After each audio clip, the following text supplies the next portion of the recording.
Hello, and how are you doing? This is Get Check, Get Fit, Get Moving with your boy Dr. Griggs and me, LSD, Uh, from the Director of Digital Program Production here at blackdoctor.org. And we have a special show for you here.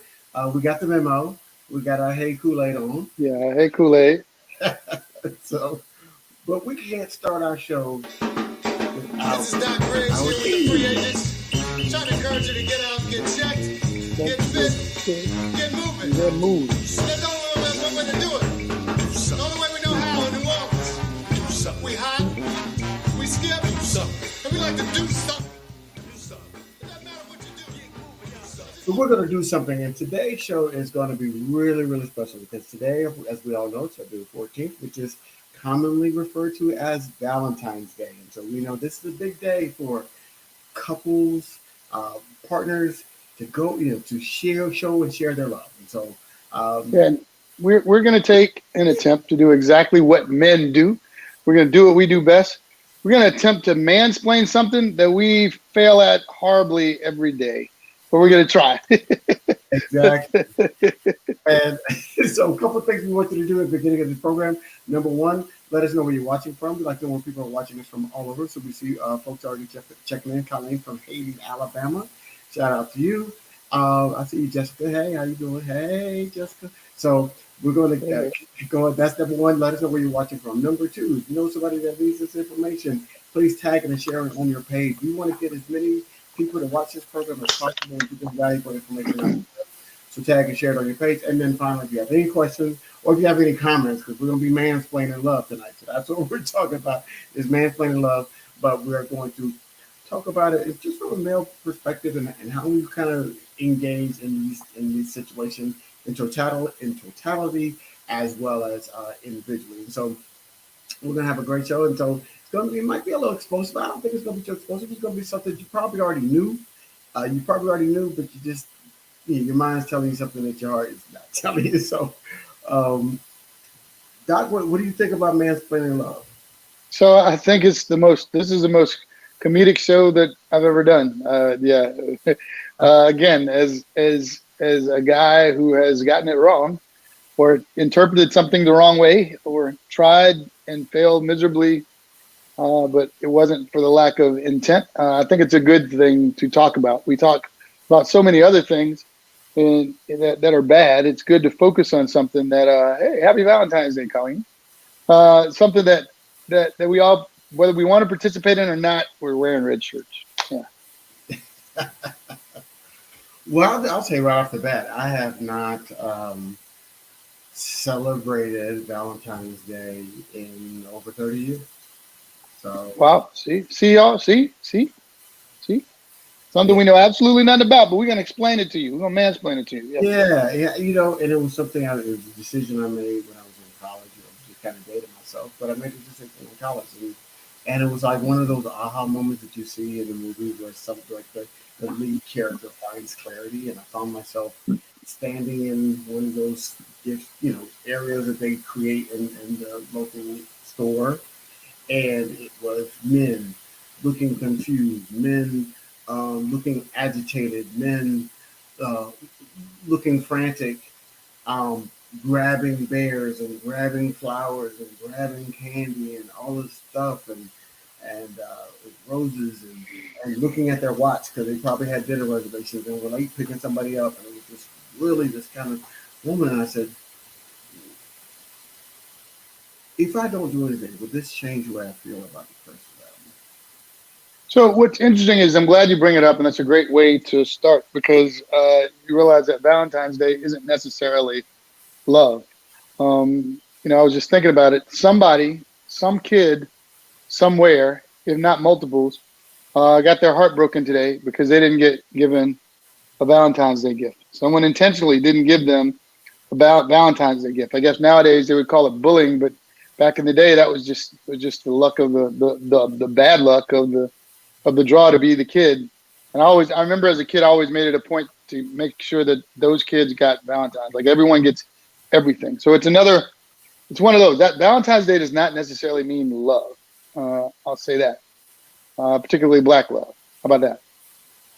Yeah, and that's the interesting thing. So that's the question of the day. First question. So if you're watching us, drop your answer in the comments because we want to hear what you have to say about this. So if you don't receive anything for Valentine's Day, would you be upset, right? And so I think sometimes uh, what I saw on that day and the moment of clarity that I had that on that day was it, relationship. You set expectations, right? And so you set an expectation that you're going to go big on Valentine's Day, and then you got to go, and then you feel this pressure to go bigger and bigger and bigger. And social media has really accelerated that. We even did a survey on Black Doctor, and people talked about how social media has negatively impacted Valentine's Day for them. And it was like overwhelmingly people said yes, that it has impacted because you're seeing people post things over here.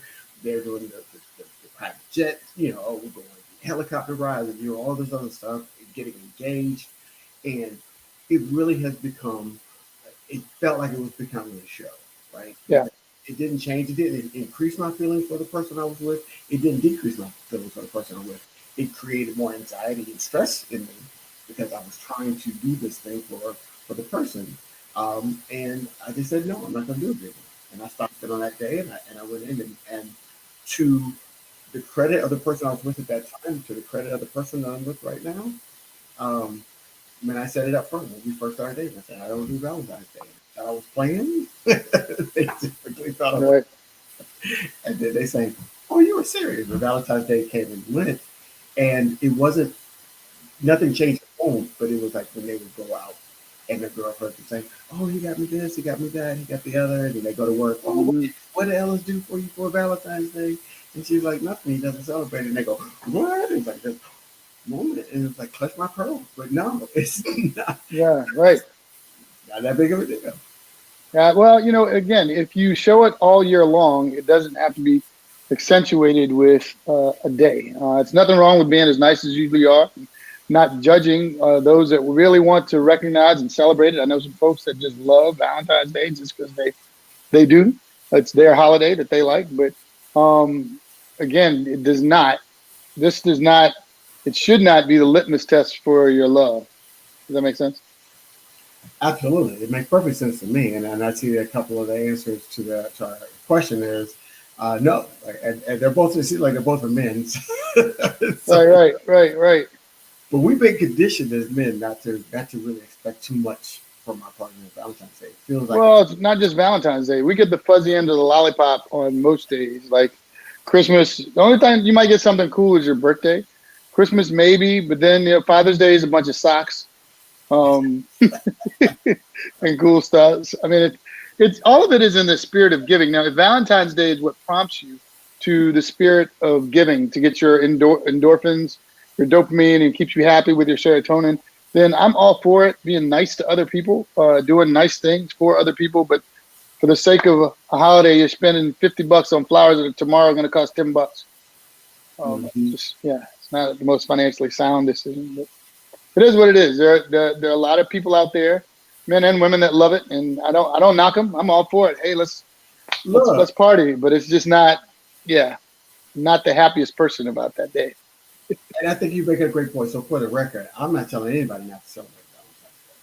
I have just chosen to pull myself out of Yeah, the matrix, right? I took the blue pill and I pulled yeah, myself out of the matrix of the Valentine's Day, and really, and that's okay. yeah, That's okay. The first thing we were talking about, this whole concept of love, the first thing you tell people in the morning when you're brushing your teeth is to give yourself grace and love on yourself.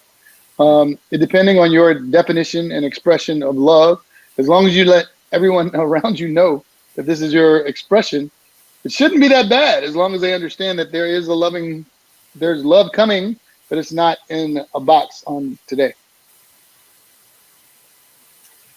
absolutely. So in the spirit of how this show goes, of course, we know our theme is get checked, get fit, get moving. So we're going to mansplain a little bit about Valentine's Day and in the concept of the check and fit, get moving. As see, Colleen had to say, some single people feel bad on this day. I'm single, but I'm celebrating. I got my hair done. I'm talking about going Yeah, to dinner, about to keep yeah, it. Okay, I see you, Colleen. Do your yeah. thing. Get it, Colleen, get it. Love it. Yeah, That was great. Like, let's yeah. celebrate. Happy Valentine's Day.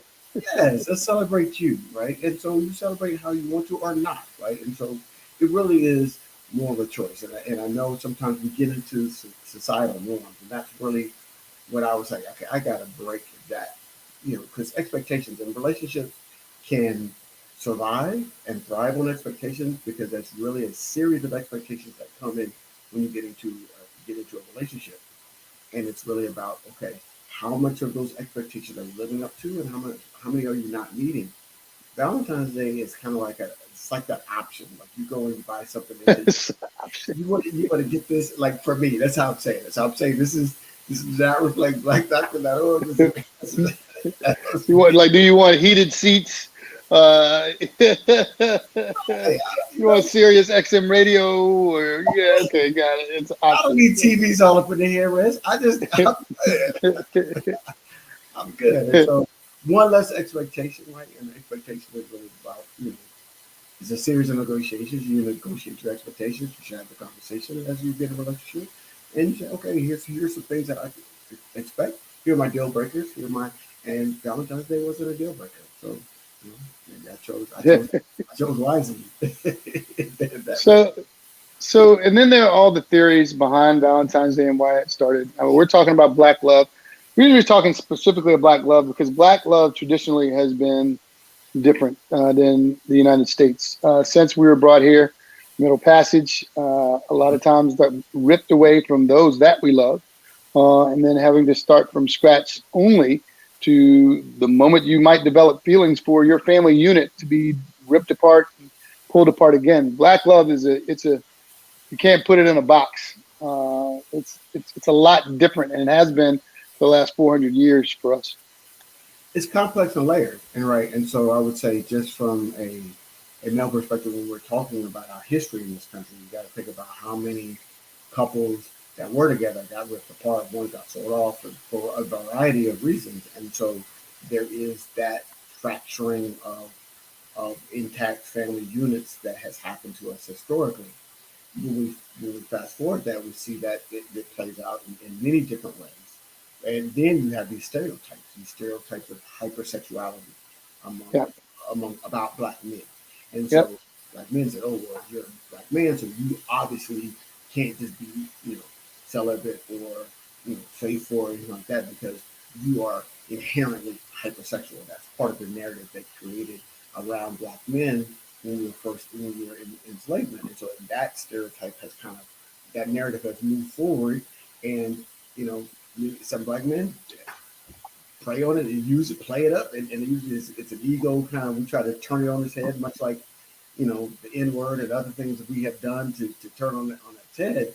But I think it could be a detriment to us in a certain extent because of if we're trying to lean into that, then are we when we're leaning into that stereotype, are we leaning away from that that intimate relationship, that one-on-one relationship that builds a strong family and builds a strong connection with one single partner. Yeah, and at the basis of all of that is love starts with a smile and ends in a tear, right? So it's the friendship, the foundation of friendship. How many times do you hear of couples that they're best friends? They finish each other's sentences. They roll and rock. I like to look at Barack and Michelle, and you're finding out more in the books that Michelle, there's no such thing as a perfect love. there's just not. Um, but I tell it's amazing how we put different value on friendships than we do relationships when it should actually be the same, like the same standards and respect that you give your friendship, your best partners and your boys should be the same type of relationships you should give to that female or male that you're in love with, whoever your significant other is. Because truly, what's the definition of friendship but someone that doesn't judge, accepts you for who you are, and will be there through good terms and bad? That almost sounds like marriage vows. You talking about like your partners, huh? Absolutely. So we want to tell you. So as we're talking about getting checked, so step one, we're getting checked, and so we always talk about getting checked from a physiological standpoint. When we're talking about love, so I looked up what happens to the body physically when we fall in love. Mm-hmm. So And Doc already alluded to it. Noradrenaline causes the feelings of euphoria and the physiological responses of a faster heart rate, Yep. flies in the stomach, and increased energy. No, you hang up. No, you hang up. No, you hang up. No, you Yeah, hang up. right. No, You you like hang up. No, you hang up. at the same time, Yeah, yeah, yeah. Mm-hmm. but here's the part that you got to pay attention to. At the same time, other brain areas are deactivated. Mm-hmm. Reduce activity in the frontal cortex, That's where you reduces think.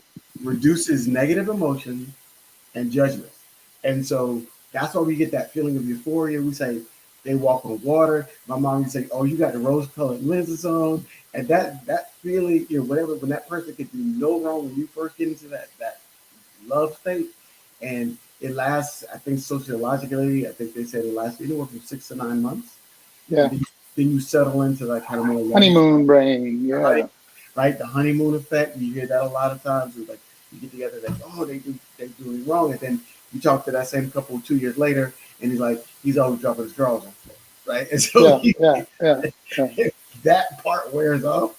But we're talking about getting checked, and so, and what I'm saying is, um, that's a great feeling, right? That's a Yeah. great feeling. Um, what the get checked part is where you have to check yourself from me, and then and Doc, I'm throwing it to you is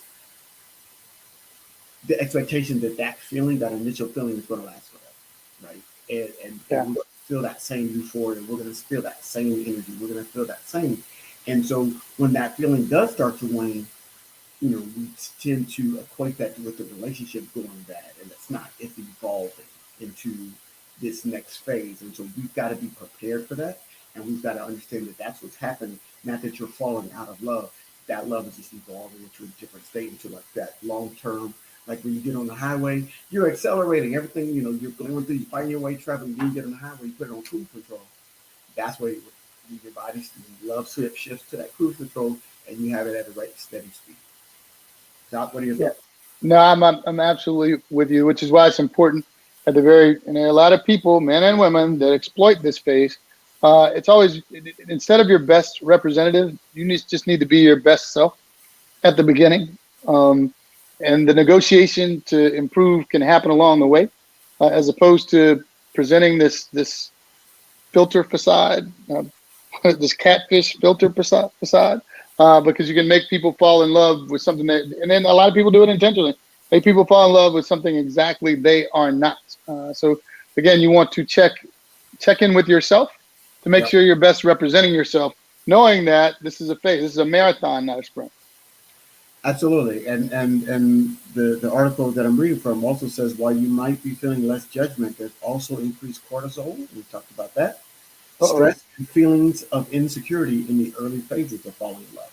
So there's a whole mix of things that's going on in your body in those early phases of love. And so we've got to kind of and that's the hardest part because you've got all that going on. And then as Doctor said, that's when you got to make those negotiations for what the expectations are in the In the relationship. beginning, yeah.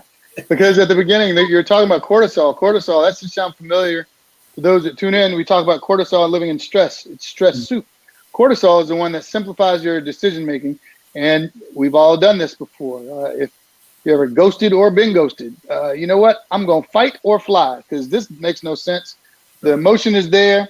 He made me mad. He pissed me off, and da da da da. And it could have been an accident. He's late because he literally had a flat tire and he dropped his phone. Those things happen. Yeah, So you just have to be really meter yourself, check your own gauges to see how far along you are, and don't be too judgmental one way or the other.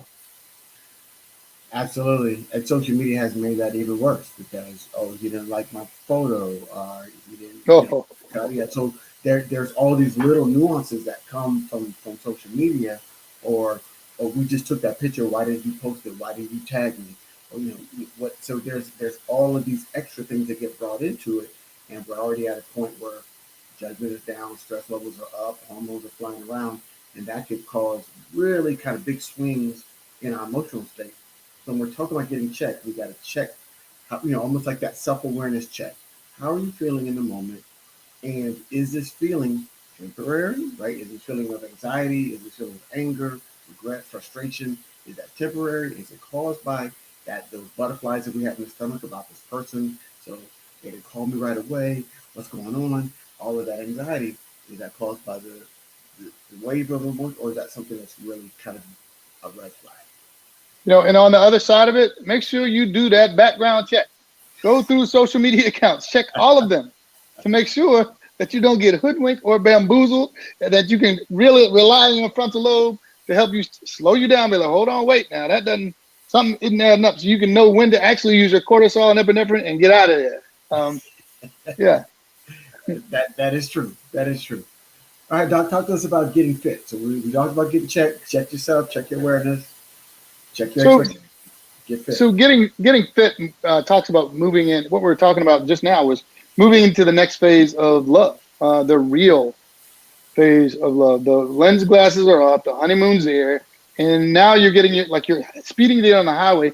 Now you want to set your pace, and you want to see if you're getting fit for the long haul. And I mean, I'm throwing it back up at the rim so you can explain the next phase. Yeah, get fit.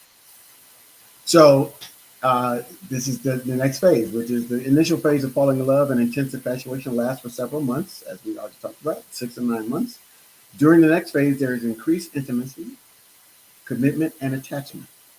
This is driven by the hormones oxytocin and that's the love hormones that moms have. It goes up in the moms.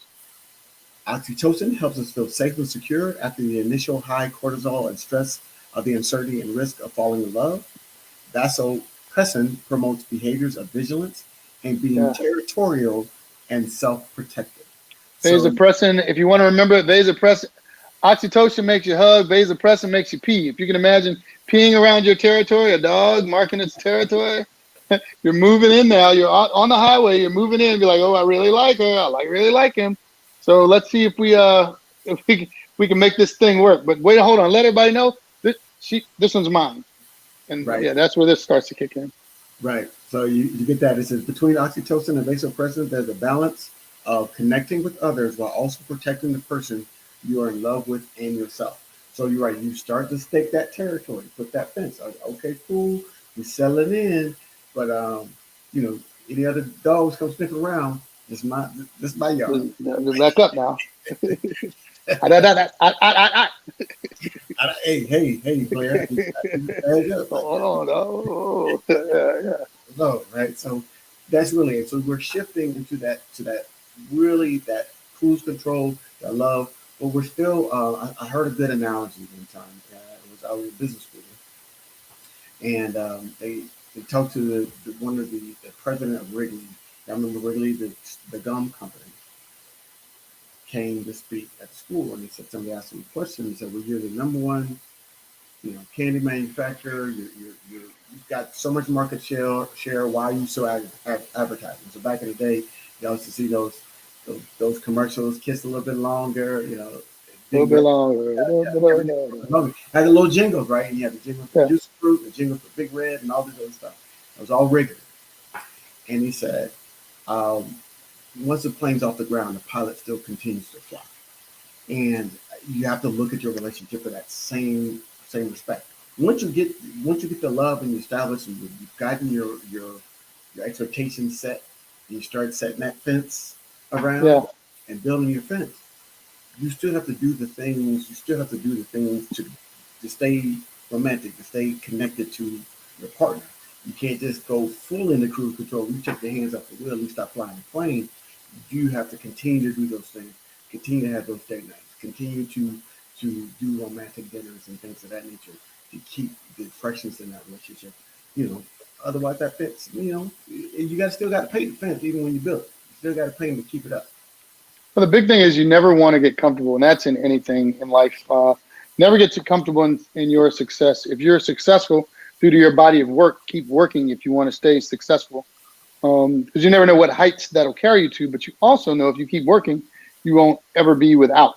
So same thing when you're applying to these relationships. If you do the things, and it's not necessarily just the big things like dates, small things, talking, communicating, treating that significant other like they are truly your best friend, Prince had that song, "If I Was Your Best Friend, Would You Let Me Take Care of You and Do All the Things Only a Best Friend Can?" That's one of the greatest love songs in the entire world.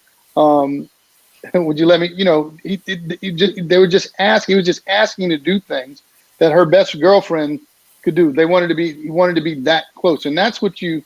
That's those are those are the ones that really rope you in. The people they're the first person you think of when something funny happens, Right. or something bad happens. You want to maintain that level of connectivity, or do your best to try. And the big thing is to be able to say, "I'm sorry, I messed up.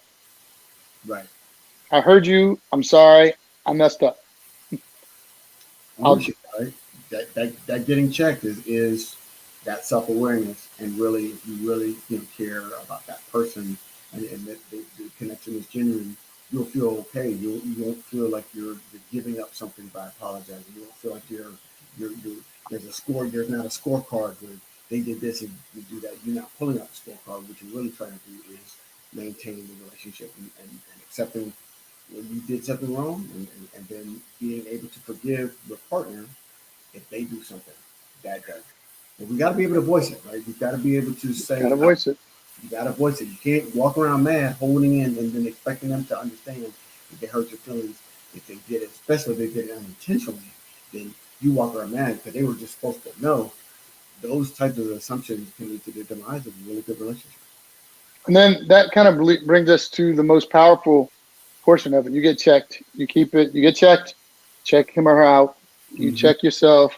You get fit. You get it on not cruise control, but you get started cruising. Yeah. But then the most important part is what this last part. It's the action. Is to get moving. Right. It's easy to, that's one of the reasons that I guess I'm a Valentine's Day Grinch is because it's words. It's words and meaningless actions. Telling someone you're sorry and not changing your behavior. Telling someone you love them and not acting like it, except one day a year by bringing them flowers and a box of chocolate. It's not sustainable, and it's not allowing yourself to experience the full experience of love, because that's the other thing. All the actions and everything that happens in love ain't good. You have up days and down days, and it's how many you can turn those down days into up days with the same person that make things last. So yeah, making positive actions, which include saying forgiving someone. Absolutely, and truly meaning that. Right? Don't forgive and then bring it back to their own. Really, really. You remember in 1975 when you took my lollipop on the playground? What? I think that get moving is really what we're talking about. That puts the bow on it, for pun intended, in terms of the love aspect, because if you look up the word love in the dictionary, it's going to say it's a verb, right? And verb, as we know, we learned in grammar school, is an action word. So we have to do something. Just like if we're trying to get fit, get fit, get moving, that get moving part is how we got to do something. How we stay in shape. And we got to do something in order to have our relationship stay in shape, stay fit. We've got to do something. We've got to apply some action to it. And that action is defined by the two of you. It's not defined by society. And even though society tries to influence it, but all of these different things that we're supposed to do on this particular day, really it's independently defined. And don't let your girlfriends, don't let your partners, don't let your fellas try to define it. Because once they crack in, your mama, your sister, I'm trying to tell you. Trying to told you. That's a man-splain right there. I'm trying to told you. Trying to told you. You ain't trying to hurt me. You know what I'm saying? So it's really, and then one thing we did talk about was sexual activity, and sexual activity is distinct from love. It's coming from distinct from love, but it does reinforce attachment. So while it is distinct from love itself, it does reinforce the attachment. So when we touch, kiss, or have sex, oxytocin, and we talked about that love hormone, and vasopressin are released, which promotes love and commitment between couples. So that's that bonding. Mothers, and they get that release of oxytocin when they give birth to a child. That's why mama will always be there, right? Daddy be like, cutting up. No love like a mama's love. No love, baby. That's why your mama be in court with you. She'll bring money on your books, all that, whatever's going on in your life, mama's gonna be there. So and that's that oxytocin that causes that bonding between the two of you. And so really it plays a significant role, because if there are some fractures or whatever in that part of the relationship, then it could cause some fissures in the relationship itself. And so we've gotta work on all of those things together. Yeah, I mean that is that's pretty much put in a nice bow, a nice loving bow. Uh, big takeaways. Nobody's gonna love you like your mama, Yep. and I don't think anyone treats their mom over the course of their lives with the respect that she deserves as Right. your best friend. So if you're gonna celebrate Valentine's Day with anyone, love on your mom, love on your grandmother. Let them know that you care. You can love your dad too, of course. Oh yeah.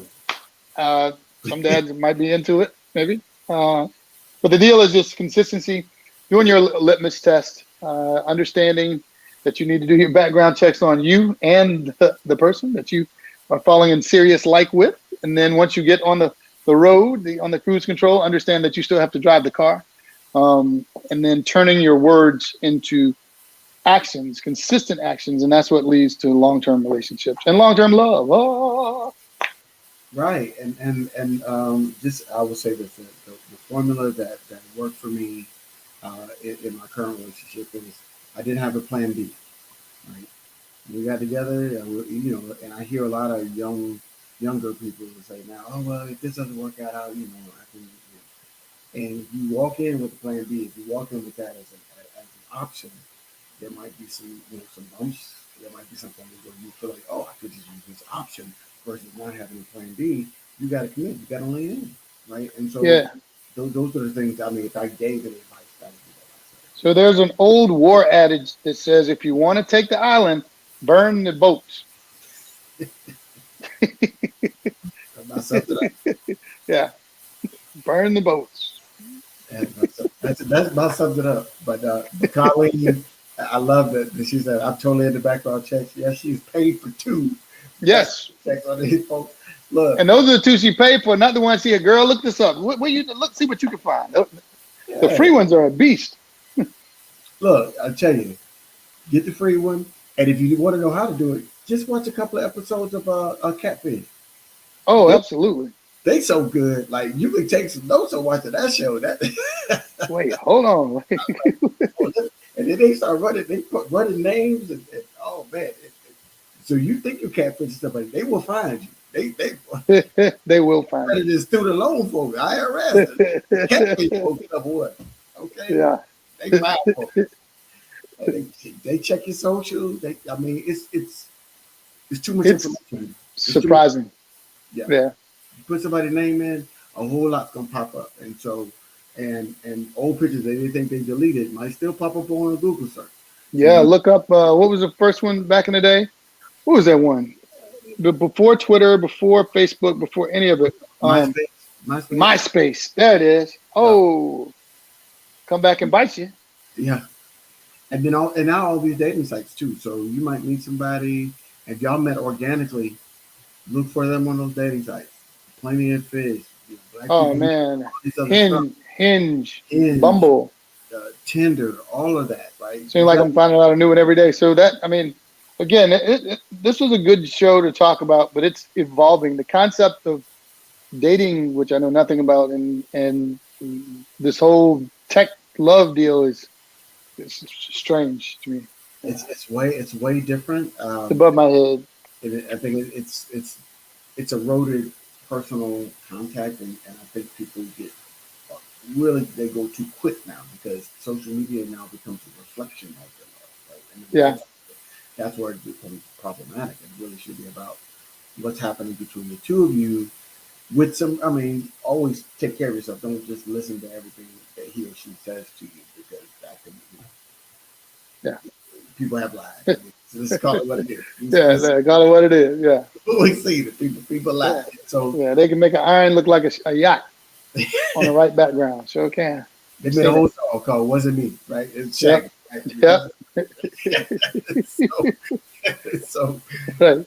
be careful. I'm not saying don't protect yourself, but that trust level has got it. If that person has earned your trust, then you give them that benefit of the doubt.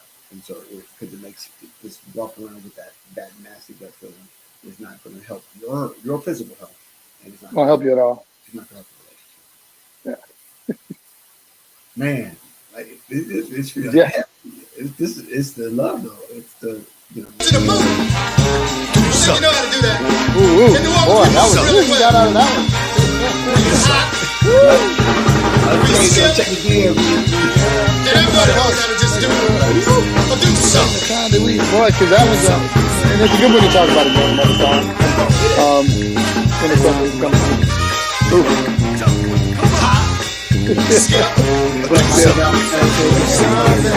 Happy Valentine's Day, y'all. Enjoy your day. Go do something.